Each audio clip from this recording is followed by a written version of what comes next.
Hey SDBotox fam, so Dominic Mochia here. I'm a registered physician assistant. I work here at SDBotox. I've been here for the last probably 3.5, 4 years. Today we're going to talk a little bit about radiofrequency microneedling. It's been a hot topic for the last probably 5 to 10 years. Great way to help to tighten the skin, to kind of give just a little bit of a pull upwards and backwards. We do this by creating micro trauma in the skin. I like to call it like the most minimal micro trauma that you can kind of have. Depending on which machine we're using, you're using anywhere from somewhere around 24 needles up to 36 needles per each pulse.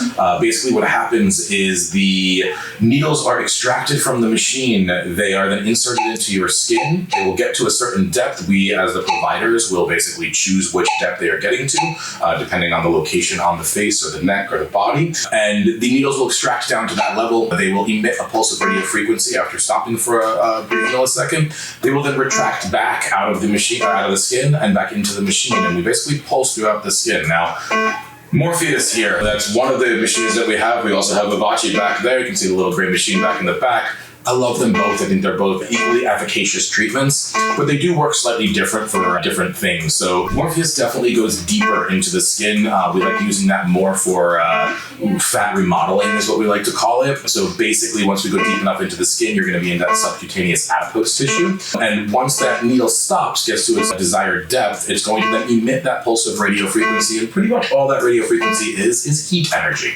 We turn that heat up high enough and we can actually start to modulate the fat in that area and get rid of some of that.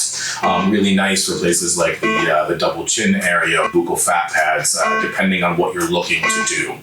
So again, Morpheus is going to go pretty much a good deal deeper than the Vivace treatment will go. Our specific Vivace goes up to 3.5 millimeters in depth, which still does get into some adipose tissue. Our Morpheus goes down to 7 millimeters with energy reaching up to 8 millimeters in depth. So we do a lot of more body treatments with our Morpheus and a lot more face treatments with our Vivace. The reason I kind of like face a little bit better with Vivace is that it's got a little bit more specificity to it.